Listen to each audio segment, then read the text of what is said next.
하나님 말씀은 빌립보서 3장 12절부터 16절입니다. 내가 이미 얻었다 함도 아니요 온전히 이루었다 함도 아니라 오직 내가 그리스도 예수께 잡힌 바 된 그것을 잡으려고 달려가노라. 형제들아, 나는 아직 내가 잡은 줄로 여기지 아니하고 오직 한 일, 즉 뒤에 있는 것은 잊어버리고 앞에 있는 것을 잡으려고 표대를 향하여 그리스도 예수 안에서 하나님이 위에서 부르신 부름의 상을 위하여 달려가노라. 그러므로 누구든지 우리 온전히 이룬 자들은 이렇게 생각할지니 만일 어떤 일에 너희가 달리 생각하면 하나님이 이것도 너희에게 나타내시리라. 오직 우리가 어디까지 이르렀든지 그대로 행할 것이라. 아멘. 오늘 말씀의 주제는 어떻게 해야 새로워질 수 있을까라는 주제로 하나님 말씀을 전하고자 합니다. 자, 그러면 먼저 성도님들이 생각해 보시기 바랍니다. 이전 것은 지나갔으니 보라 새로운 피조물이로다 라고 주님은 말씀하십니다. 그래서 이전 것들은 기억지도 않고 생각지도 않아 주십니다. 우리가 주님 안에서 새로워지기를 원합니다. 자, 2024년 마지막 주일 예배입니다. 그래서 이전 것들은 2024년도는 이제 다 흘러가고 있습니다. 며칠 남지 않았습니다. 그리고 이제 2025년이 새롭게 다가오고 있습니다. 그런 가운데 사랑하는 성도님들, 지나간 삶들에 대해서도 역시 흘려보낼 수 있어야 되는데, 그 중에 본문 내용처럼 과거에 많은 일을 행했던 것까지도, 많은 영광을 얻을 수 있었던 것까지도 흘려보내라는 겁니다. 죄악만 흘려보내는 것이 아니라, 죄 가운데 살아갔던 삶만 흘려보내는 것이 아니라 과거에 열심히 주를 위해서 살았던 것까지도 흘려보내라는 겁니다. 새롭게 다시 시작하라는 겁니다. 그만큼 내가 이만큼 이루었지, 이루어 놓은 거에 대해서 성취감에 도취되지 말고 다시 처음부터 시작한다는 마음으로 새롭게 시작하라는 겁니다. 자, 그러기 위해서는 반드시 필요한 부분들이 있습니다. 새로워지기 위해서는 반드시 필요한 부분들이 있습니다. 물론 마음의 자세 중요합니다. 어떤 마음으로 살아가는가. 과거에 대해서 얽매이면 안 됩니다. 과거가 나의 미래를 만들어가는데 과거의 모습이 나의 현재의 모습이 되어지고 또한 내 현재의 모습이 미래의 모습으로 되어져 갑니다. 우리는 시간 속에서 자유로울 수가 없습니다. 과거를 잊는다고 완전히 잊어지지 않습니다. 상처를 입어가지고 이만큼 흉터가 있는데 그 흉터는 그대로 계속 남기 때문입니다. 마음의 흉터도 육신의 흉터도 계속 남습니다. 잊고 싶지만 잊어지지 않는 상처들도 있습니다. 그러나 주님께서는 우리를 새롭게 하시는 분입니다. 우리가 또한 새로워지기를 원하시는 분입니다. 아멘. 상처가 아무리 크다 한들 주 예수 그리스도 안에서 다 치유되어야 됩니다. 그래서 과거가 앞으로 나아가는데 발목을 잡아서는 안 됩니다. 마찬가지로 사랑하는 성도님들이 나의 과거가 앞으로 나아가는데 발목을 잡아서는 안 되지만 성도님들도 마찬가지 자세를 취해야 됩니다. 다른 성도님들의 과거를 자꾸 물고 늘어지면 안 됩니다. 과거를 자꾸 물고 늘어지면서 그것이 앞으로 나아가는데 걸림돌이 되게끔 하면 안 됩니다. 예를 들어서 부부가 싸움할 때 보면은 5년 전, 10년 전, 20년 전 일까지 자꾸 끄집어내가지고 싸웁니다. 과거에 누적된 것까지 계속 덧붙여서 싸웁니다. 현재 잘못은 이거밖에 안 했는데 과거 잘못한 거 다 덤탱이 씌워가지고 싸웁니다. 혼내는 것도 마찬가지입니다. 부모가 자녀 혼낼 때도 과거에 그 아이가 잘못한 것들이 다 누적이 돼가지고 지금 잘못한 거는 요만큼인데 과거 잘못한 것까지 다 끄집어내가지고 더 많이 혼냅니다. 사람들은 그렇습니다. 잘 잊지를 못합니다. 사랑하는 성도님들, 그렇지만 우리는 과거를 흘려보내야 됩니다. 내 과거도 흘려보내야 될 뿐만이 아니라 다른 사람들의 과거 또한 흘려보내줘야 됩니다. 그것이 바로 그리스도의 사랑이기 때문입니다. 나만 하나님 앞에서 과거가 용서받는 것이 아니라 과거에 잘못된 것들이 용서받는 것이 아니라 저 성도님들도 다 용서받을 자격 다 있기 때문입니다. 그런데 나는 용서함 받았다고 하면서 다른 사람들의 과거는 자꾸 끄집어내면서 허물을 들춰내면서 비판하고 정죄하려는 자세로 나아가면 안 됩니다. 아멘. 자, 본문 내용 가운데 다시 한번 살펴보겠습니다.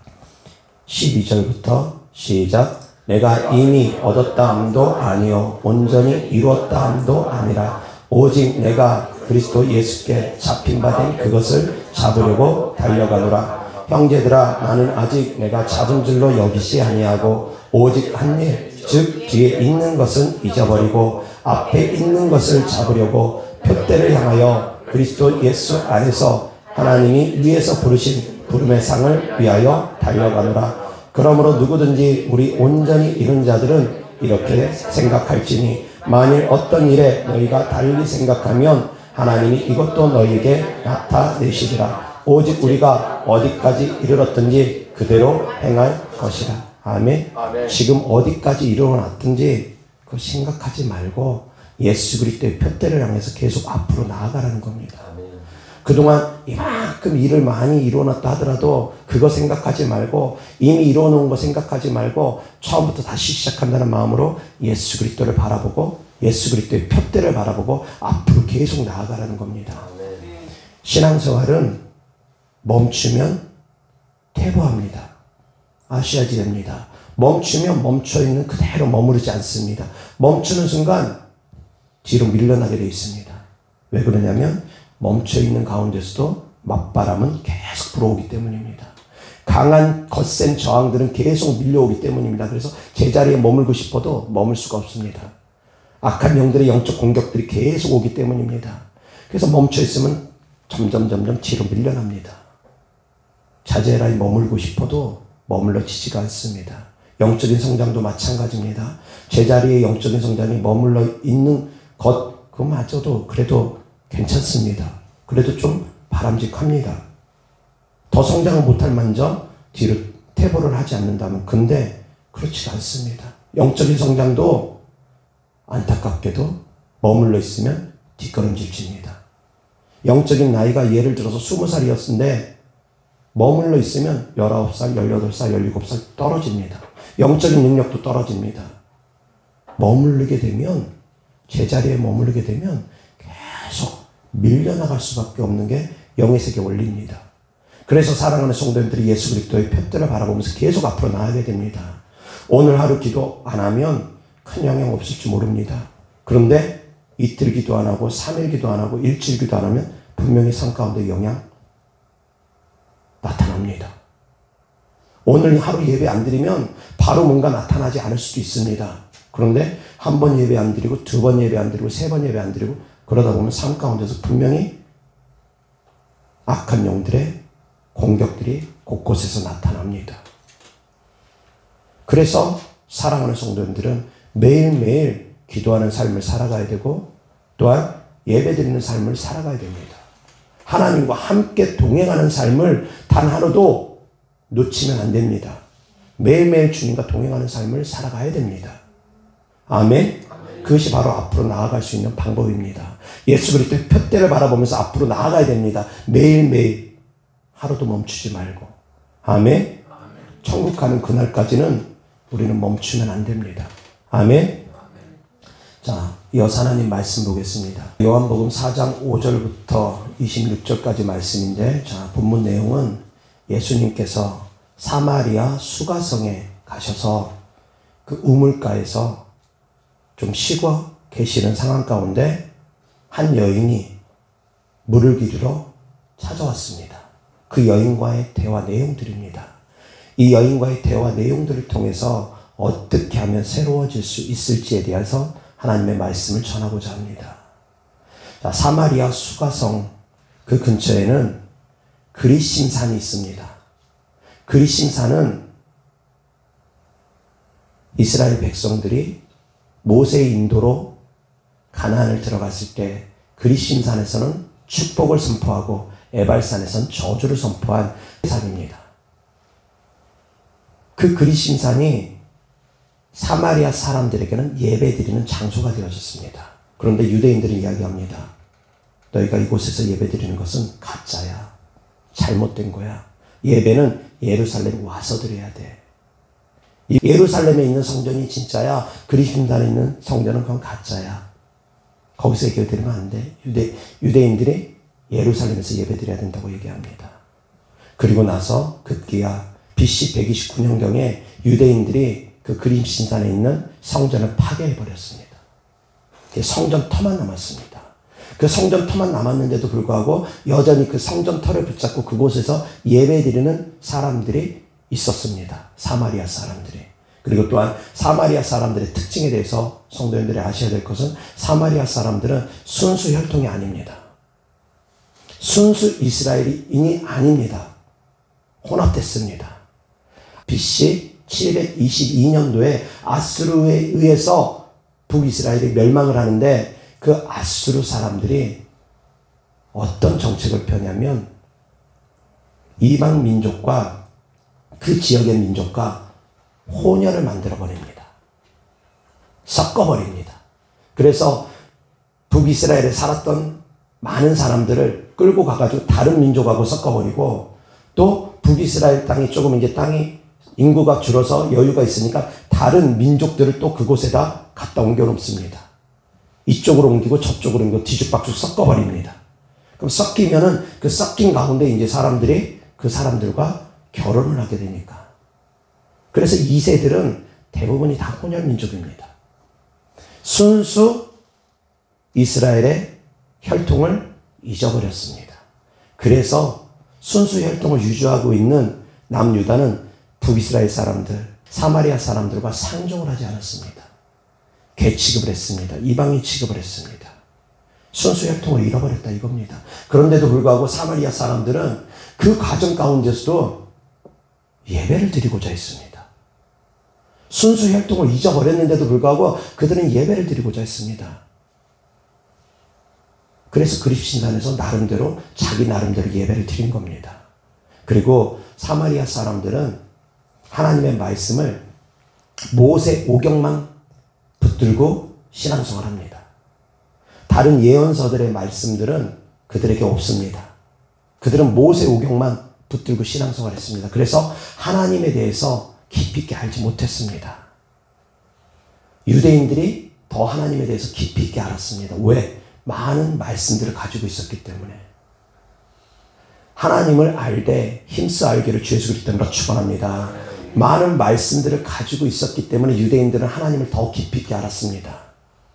사마리아 사람들은 모세 오경밖에 가지고 있지 않았기 때문에 그것만 가지고 신앙생활을 했기 때문에 많은 율법들이 없었습니다. 그래서 그들이 아는 하나님은 아주 제한적이었습니다. 그러한 내용들이 사마리아 여인과 대화 가운데 하나님께서 말씀하십니다. 후반부에 가면. 자, 4장 5절부터 26절까지입니다. 사마리아에 있는 수가라 하는 동네에 이르시니 야곱이 그 아들 요셉에게 준 땅이 가깝고 거기 또 야곱의 우물이 있더라. 예수께서 길 가시다가 피곤하여 우물 곁에 그대로 앉으시니 때가 6시쯤 되었더라. 6시는 12시입니다. 사마리아 여자 한 사람이 물을 기르러 왔음에 예수께서 물을 좀 달라 하시니 이는 제자들이 먹을 것을 사러 그 동네에 들어갔음이러라.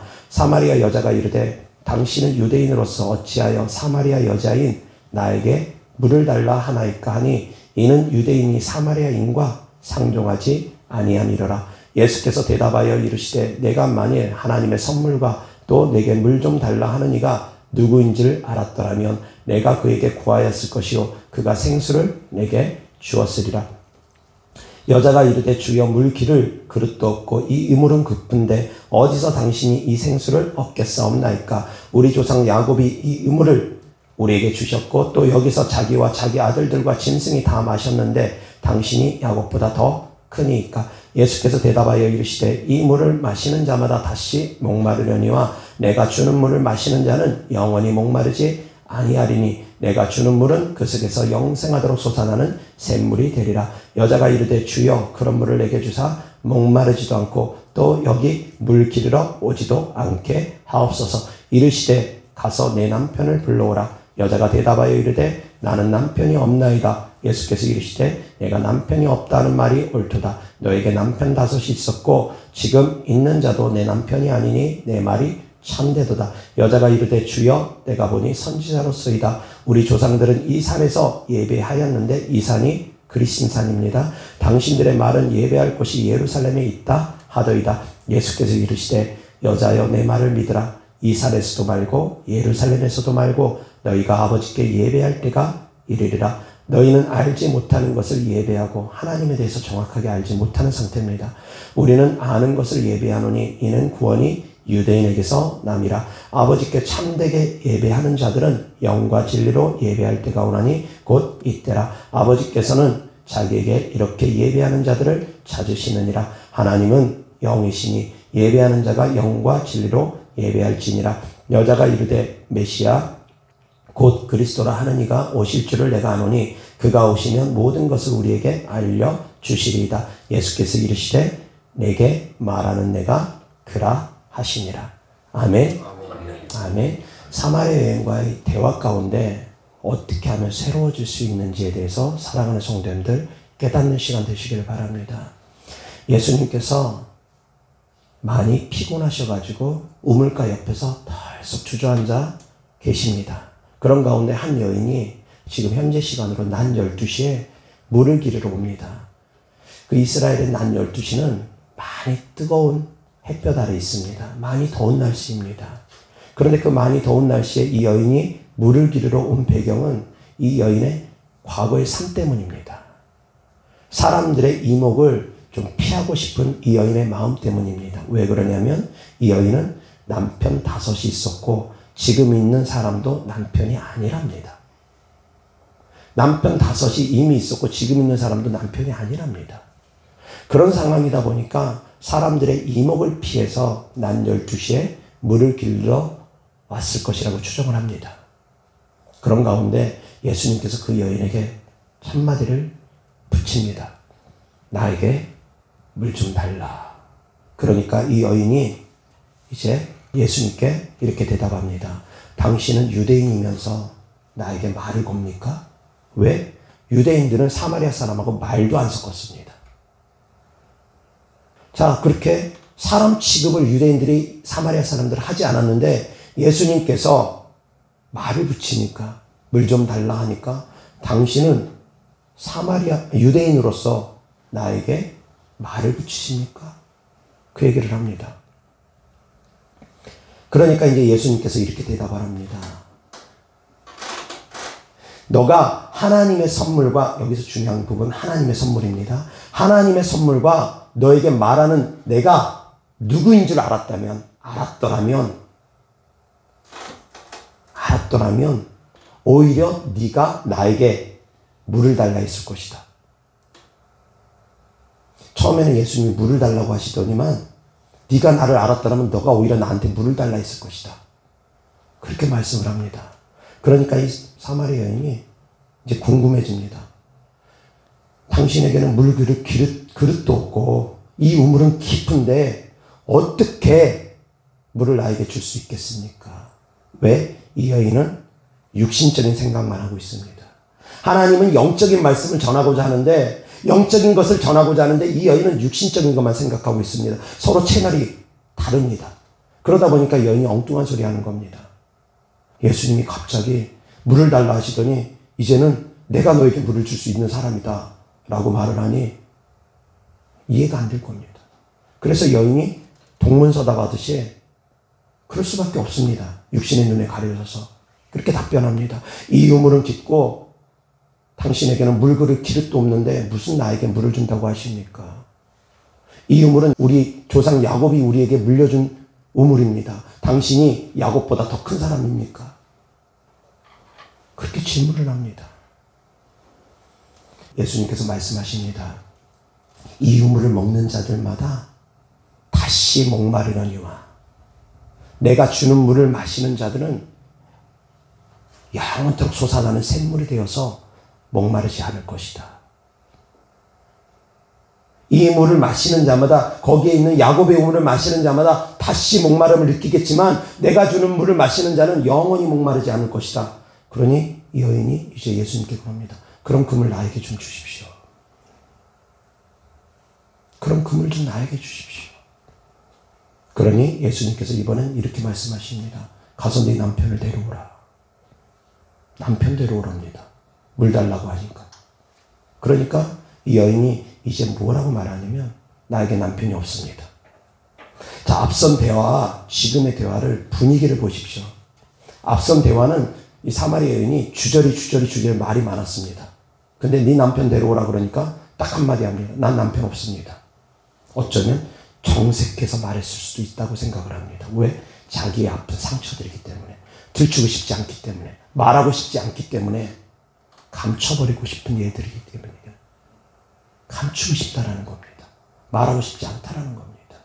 남편 없습니다. 딱 거기서 말이 끝나버립니다. 더 이상 말을 안 합니다. 그러니까 예수님께서 그 여인의 아픈 마음들을 아시고 그 여인의 과거를 아시고 말씀을 하십니다. 그래, 네 말이 맞다.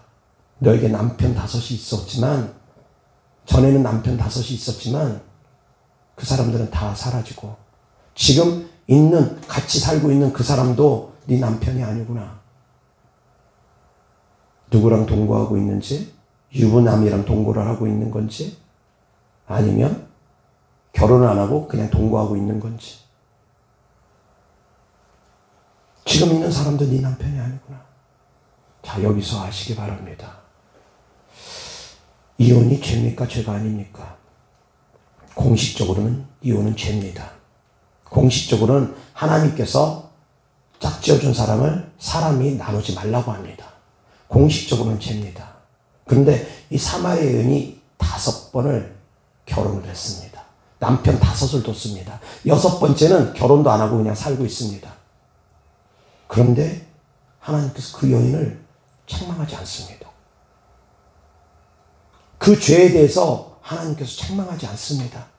그냥 그 상황에 대해서만 얘기하십니다. 그러니까 그 여인이 내가 보니 당신은 선지자 같습니다. 전혀 모르는 분이, 처음 만난 분이 자기의 과거를 알고 있으니까 내가 보니 당신은 선지자 같습니다. 그러면서 이 여인이 예수님이 선지자라고 느끼면서 첫 번째 하는 질문이 예배를 어디서 드려야 됩니까? 바로 그겁니다. 이 여인에게는 영적인 갈급함이 있었습니다. 영적인 갈급함이 있었습니다. 선지자를 만났을 때 첫 번째 질문이 예배 어디서 드리는 것이 맞습니까? 당신들은, 유대인들은 예루살렘에서 드리라고 하고 우리 조상들은 여기 이 산에서 드리라고 하는데 과연 어디서 드리는 것이 맞습니까? 이 여인에게는 예배가 중요한 관심사였습니다. 사랑하는 성도님들, 내 마음에 주님을 향한 간절한 소망이 있다면, 간절한 열망이 있다면 하나님은 그 사람의 과거 묻지 않습니다. 주님을 향해서 뜨거운 내 마음에 사랑이 있다면 주님은 그 사람 과거 묻지 않습니다. 이 여인에게는 주님을 향한 뜨거운 소망이 있었습니다. 예배 어디서 드려야 됩니까? 예배가 중요했습니다. 예배 어느 교회에서 드려야 됩니까? 예배가 중요했습니다. 어느 장소에서 드려야 됩니까? 중요했습니다. 그것이 바로 새로워지는 길입니다. 앞선 말씀들은 하나님께서 생수에 대해서 말씀하십니다. 내가 주는 물을 마셔라. 하나님의 선물을 받으라. 그 하나님의 선물은 바로 생수입니다. 아멘? 하나님의 생수를 받아 마시라는 겁니다. 그리스도로 말미암아 생수가 올 수 있다라는 겁니다. 그러면서 주님께서 이제 이어져서 하는 말씀이 예배에 대한 말씀을 합니다. 이 여인과의 대화 가운데 이제 예배에 대한 말씀으로 흘러갑니다. 그러면서 주님께서 말씀하십니다. 하나님께 예배드릴 때가 있는데 그때가 바로 지금이다. 그때가 바로 지금이다. 이 산으로도 말고 예루살렘으로 말고 어디에서든 예배드릴 때가 있는데 그때가 이제 바로 지금이다. 어디에서든 예배드려라. 다만 신령과 진정으로 예배드리라. 영과 진리로 예배드려라. 아멘. 하나님은 영이시니 예배하는 자가 신령과 진정으로 예배드릴 지니라. 아멘. 온천하가 그 앞에서 잠잠할 지니라. 아멘. 예배를 통해서 생수가 흘러올 수 있다는 겁니다. 예배를 통해서 새로워질 수 있다라는 겁니다. 새로워지기 위해서는 생수를 받아 마셔야 됩니다. 생수가 흘러야 됩니다. 그런데 그 생수는 하나님의 전에서부터 흘러갑니다. 출발점이 하나님의 보좌에서부터 흘러갑니다. 하나님의 전에서부터 흘러갑니다. 생수의 근원지는 하나님의 보좌입니다. 하나님의 성전입니다. 그래서 예배드리는 것이 중요하다는 겁니다. 예배를 통해서 하나님의 생수가 흘러가기 때문이라는 겁니다. 아멘? 그런데 생수가 흘러가게 하기 위해서는 신령과 진정으로 예배드리랍니다. 예배드릴 때 대충 예배드리는 것이 아니라, 정신 딴 데 두고서 예배드리는 것이 아니라 온 마음을 다해서, 온 정성을 다해서 예배드리라는 겁니다. 그럴 때 생수가 흘러갑니다. 아멘? 아멘? 생수는 크게 두 가지가 있습니다. 하나는 말씀의 생수고 하나는 기도의 생수입니다. 능력의 생수입니다. 말씀을 통한 성령의 충만함과 기도를 통한 성령의 충만함이 있습니다. 이 두 가지는 항상 같이 가는 겁니다. 그래서 예배 가운데 반드시 기도가 있어야 됩니다. 말씀만 있어서는 안 됩니다. 반드시 기도가 있어야 됩니다.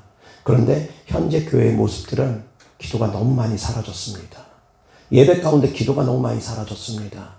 구약시대 율법을 보면 성소에 들어가기까지는 번제단을 통과해야 되고 물두멍을 통과해야 됩니다. 이 번제단을 통과하는 의식을 통과하는데 몇 시간이고 걸릴 겁니다. 소를 잡고 양을 잡는데 1, 20분 만에 바로 끝나지는 않을 겁니다. 예수님의 보혈을 힘입어서 성소에 들어가기까지는 절차가 있습니다. 그런데 현재 교회의 모습들은 기도가 너무 사라졌습니다. 마지막 때 신부단장하는 것 두 가지입니다. 하나는 예복을 준비해야 됩니다. 다른 하나는 기름을 준비해야 됩니다. 이 두 가지는 같이 가는 겁니다. 예복은 말씀을 통해서 성도들의 옳은 행실입니다. 거룩한 삶을 말씀을 통해서 살아가라는 겁니다. 두 번째는 기도함으로 말미암아 성령의 충만함을 받으라는 겁니다. 그런데 사랑하는 성도님들 아셔야 됩니다. 말씀을 아무리 많이 읽는다 하더라도 생수가 안 흐르는 말씀이 있습니다. 말씀을 아무리 듣는다 하더라도 생수가 안 흐르는 말씀이 있습니다. 기도를 아무리 해도 생수가 흐르지 않는 기도가 있습니다. 어떻게 해야 됩니까?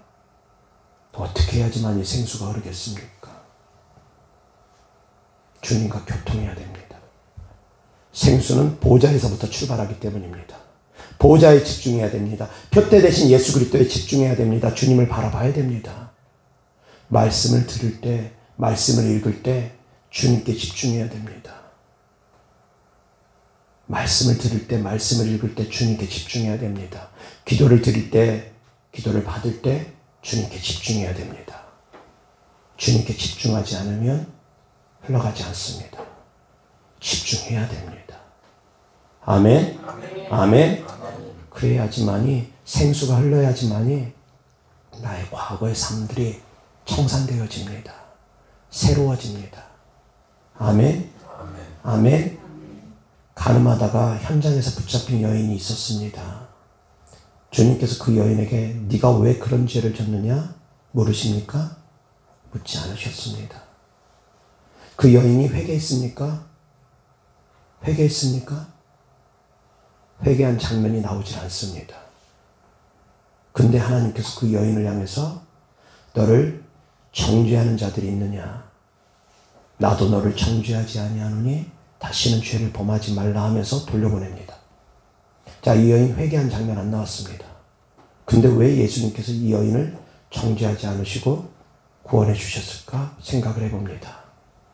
자, 가늠하다 현장에서 붙잡힌 여인 끌려왔습니다. 이 여인 어떤 마음이었겠습니까? 두려워서 벌벌 떨고 있었을 겁니다. 왜? 율법에 의하면 돌로 쳐서 죽이라고 했기 때문에.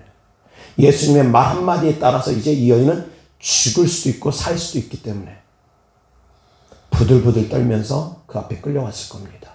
죄인된 심정으로 부들부들 떨면서 끌려오면서 많은 후회를 했을 겁니다. 많은 생각을 했을 겁니다. 내가 이제 이렇게 죽는구나. 이제 내가 죽을 수밖에 없구나. 그 마음이 한없이 낮아졌을 겁니다. 그 여인의 그 마음, 그 애타는 마음, 그 두려워하는 마음, 그리고 예수님의 말 한마디에 따라서 살 수도 있고 죽을 수도 있다는 그 마음, 그런 마음을 갖고 있었을 겁니다. 두려워서 벌벌 떨면서 예수님의 말 한마디에 따라서 죽을 수도 있고 살 수도 있다는 것. 근데 예수님께서 그 여인을 용서해 주셨습니다. 살려주셨습니다. 그 여인의 이후의 삶은 어떻겠습니까? 변했을 것입니다. 예수님을 믿는 삶으로 변했을 겁니다. 그 여인이 입술로 고백하는 회개는 없었지만 그 여인은 이미 마음의 돌이킴을 갖고 있었다고 저는 생각을 합니다. 주님께서 그 마음을 보신 겁니다. 사랑하는 성도님들, 입으로만 하는 회개가 다가 아닙니다. 사마리아 여인처럼 회개하지 않았지만 하나님께서 과거를 덮어버리기도 합니다. 가늠하다 현장에서 붙잡힌 여인처럼 회개하지 않았지만 주님 과거 덮어버리기도 합니다. 자, 사랑하는 성도님들은 어떤 믿음으로 살아가야 되겠습니까? 나 자신도 나를 정죄하면 안 됩니다. 돌이키려는 마음이 있다면, 분명히 돌이키려는 마음이 있다면 나 자신도 나를 정죄하면 안 됩니다. 돌이키려는 마음이 없으면 그것은 잘못된 겁니다. 그리고 또한 형제가, 자매가 돌이키려는 마음이 있다면, 돌이키려고 노력한다면 과거의 삶이 어쨌든 이쁜 마음으로 봐줘야 됩니다. 너는 안 돼, 너는 안 돼, 너는 안 돼. 그렇게 비난하고 정죄하는 마음이 아니라 과거의 삶이 어쨌든 노력하는 자세 있다면, 노력하려고 몸부림치고 있다면 그 마음을 봐줘야 됩니다. 그것 또한 하나님 앞에서 기쁨이 되어지기 때문입니다. 전교 꼴등하던 애가 그래도 공부해보겠다고 책상 앞에 앉아서 코피 흘리면서 공부하고 있으면 성적은 비록 안 오를지라도 기특하고 대견한 것처럼 당장 삶이 변화되지 못하더라도 변하려고 노력하는 자세는 하나님 앞에 아름답습니다. 아멘? 아멘. 사람이 한 번에 변하면 얼마나 좋겠습니까? 그렇지만 한 번에 변하기가 쉽지 않습니다. 생수가 내 안에서 계속 흘러야 됩니다. 생수가 내 안에서 계속 흐름으로 말미암아 새로워지게 되는 겁니다. 생수로 말미암아 나의 더러운 것들이 계속 씻어짐으로 말미암아 새로워지는 겁니다. 아멘? 아멘. 생수가 흐르는 예배를 드릴 수 있기를 주 예수 그리스도 때문에 축원합니다. 중요합니다. 새로워지기를 원하면 생수가 흐르는 예배를 드려야 됩니다. 베드로가 주님을 3번 부인했습니다. 그런데 주님께서 베드로에게 넌 나 왜 3번이나 부인했느냐? 책망하지 않습니다. 베드로에게 주님께서 뭐라고 말씀하시냐면 내가 나를 사랑하느냐? 그런 질문을 하십니다. 내가 나를 사랑하느냐? 내가 나를 사랑하느냐? 그것이 더 중요하다라는 겁니다. 그것이 바로 회개의 본질입니다. 하나님을 사랑하는 마음, 깨달을 수 있기를 주 예수 그리스도 때문에 축원합니다. 그것이 바로 믿음의 본질입니다. 하나님을 사랑하는 마음. 사랑하는 마음이 없이 입술로만 하는 회개는 회개가 아닙니다. 주님을 사랑할 수 있기를 바랍니다. 그런 베드로에게 주님께서 말씀하십니다. 내 양을 치라, 내 양을 먹이라, 내 양을 치라. 이제 새롭게 하나님의 일을 하라는 겁니다. 새로운 사명을 주십니다. 이제 하나님의 일을 해라. 지나간 거 잊어버리고 네가 나를 사랑하는 것이 진심이라면 너는 이제 하나님의 일을 해라. 아멘? 아멘? 그것이 바로 베드로에게 향한 하나님의 말씀이었습니다. 사도 바울 또한 하나님을 믿는 사람들을 비방하고 정죄하고 하나님 믿는 사람들을 핍박하고 옥에 가두려고 잡으러 다니고 스데반 집사님이 죽는데 같이 그 옆에서 동참하고 그랬던 사도 바울인데 하나님께서 사도 바울을 향해서 너 왜 그랬느냐 라고 막 책망하고 정죄하고 그러지 않았습니다. 사도 바울을 안타깝게 여겼습니다. 사도 바울을 불쌍하게 여겼습니다. 그러면서 사도 바울을 향해서 새로운 사명을 줍니다. 너를 이제 이방인의 사도로 삼을 것이다. 하나님은 지나간 거 그렇게 붙들고 계속 정지하는 분이 아닙니다. 일하라는 겁니다. 너가 새로워지길 원한다면 성령을 힘입어서 하나님의 일을 하라는 겁니다. 아멘. 성령의 충만함을 받으라는 겁니다. 그것이 바로 새로워질 수 있는 방법입니다. 내 힘으로가 아닙니다. 하나님의 힘으로입니다. 오늘 아침에 제가 또 꿈을 꿨습니다. 주일 아침에 꿈을 가끔씩 꿉니다. 오늘 아침에도 꿈을 꿨는데 제가 높은 데를 막 날아다닙니다. 높은 데를 날아다니고 높은 빌딩도 막 넘나듭니다. 뭔가를 제가 타고 있는 것처럼, 근데 뭔 탔는지는 모르겠습니다. 어쨌든 너무 몸이 자유롭습니다. 막 높은 데도 넘나들고 막 넘나듭니다. 근데 조금 힘은 붙입니다. 보니까 조금 힘은 붙입니다. 그렇지만 어쨌든 자유자재로 넘나듭니다. 힘은 좀 붙이지만 그런 가운데 갑자기 다른 힘이 나를 끕니다. 나는 이쪽으로 가려고 하는데 갑자기 다른 힘이 나를 다른 방향으로 끌어갑니다. 그래서 제가 처음에는 버텼습니다. 이건 나 이쪽으로 가고 싶은데 버텼습니다. 버텨지지가 않습니다. 그 힘이 워낙 강해서. 그래서 이제 제가 비로소 내 힘을 내려놔야 되는구나 깨닫고 그냥 이끌리는 대로 나를 놔버렸습니다. 그러고 나니까 나를 놔버리고 나니까 순식간에 순간이동들을 합니다. 확 지나갑니다. 확 지나가는 가운데 한 동굴을 보게 하셨습니다. 동굴을 보게 하시는데 그 동굴을 보니까 보석들이 있습니다. 빛나는 보석들이 있습니다. 그런 가운데 동굴 끝을 보니까 동굴 끝은 아예 빛입니다. 환한 빛입니다. 근데 그것이 그 보석 가운데 그렇게 빛나는 보석이 있는 것이 느껴집니다. 동굴 끝은 그냥 완전 환한 빛입니다. 동굴 옆에는 많은 보석들이 있고 그런 가운데 동굴 옆에 측면을 보니까 이따만한 금덩어리가 있습니다. 그래서 그 금덩어리 하나 이거는 제가 또 쉽게 주술 수가 있어가지고 또 주워가지고 나왔습니다. 그런 꿈을 꿨습니다. 자, 여기서 제가 드리고자 싶은 말씀은 내 힘을 의지할 때보다 하나님께 나를 맡길 때 완전 자유롭습니다. 어디를 튈지도 모르고 하나님 말씀 그대로 바람이 임의로 불 때 어디로 가는지 어디로 오는지 모르는 것처럼 성령께서 이끄시니까 순식간에 막 순간이동하면서 막 어디로 가는지 모릅니다. 막 이끄십니다. 나를 맡길 때 저항하지 아니하고 맡길 때. 예전에 제가 방언을 처음 받았을 때의 사건입니다.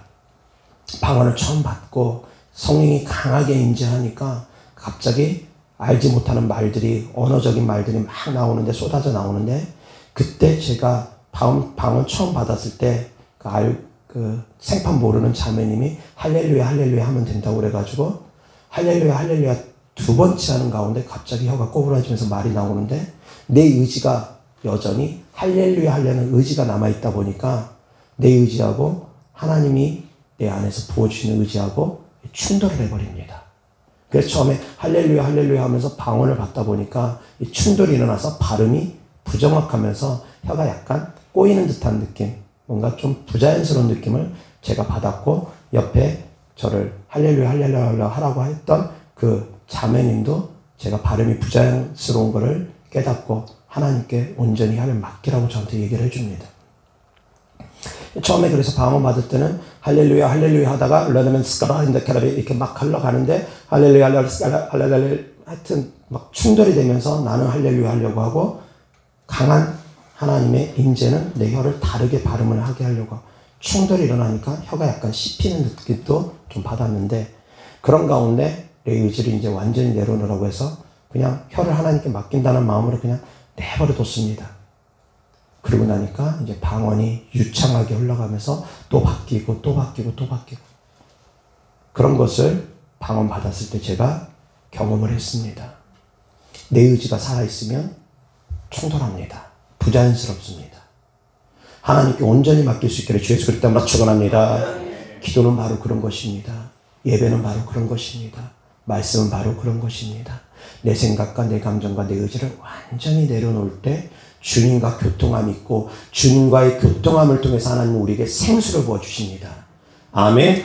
생수의 강이 넘칠 수 있기를 주 예수 그리스도로 축원합니다. 그래서 이전 것은 지나갔으니 보라 새로운 피조물이다. 새로운 피조물이 되기 위해서는 반드시 생수가 필요합니다. 그 생수는 하나님의 선물입니다. 그 생수는 예수 그리스도를 믿는 믿음에서 출발되어집니다. 아멘. 그래서 물과 성령으로 거듭나라는 겁니다. 이 말씀도 그 말씀들이 같이 포함되어 있는 말씀들입니다. 그런 영적 의미들이 포함되어 있는 말씀들입니다. 아멘. 하나님께서는 지나간 거 묻지도 따지지도 않습니다. 어떤 사람들에게 묻지도 따지지도 않습니까? 어떤 사람들, 하나님을 사랑하는 사람들, 그 중심에 진심으로 하나님을 사랑하는 사람들. 그래서 베드로에게 하셨던 질문처럼 내가 나를 사랑하느냐? 하나님은 그게 정말 중요합니다. 내가 마음을 다하고 목숨을 다하고 뜻을 다하고 힘을 다하여 나를 사랑하느냐? 그렇게 나를 사랑해 주기를 원하노라. 내가 너희를 그렇게 사랑했던 것처럼 너희도 나를 그렇게 사랑해 주기를 원하노라. 하나님은 다른 말이 필요 없습니다. 우리에게 끊임없이 질문합니다. 너 나 사랑하느냐?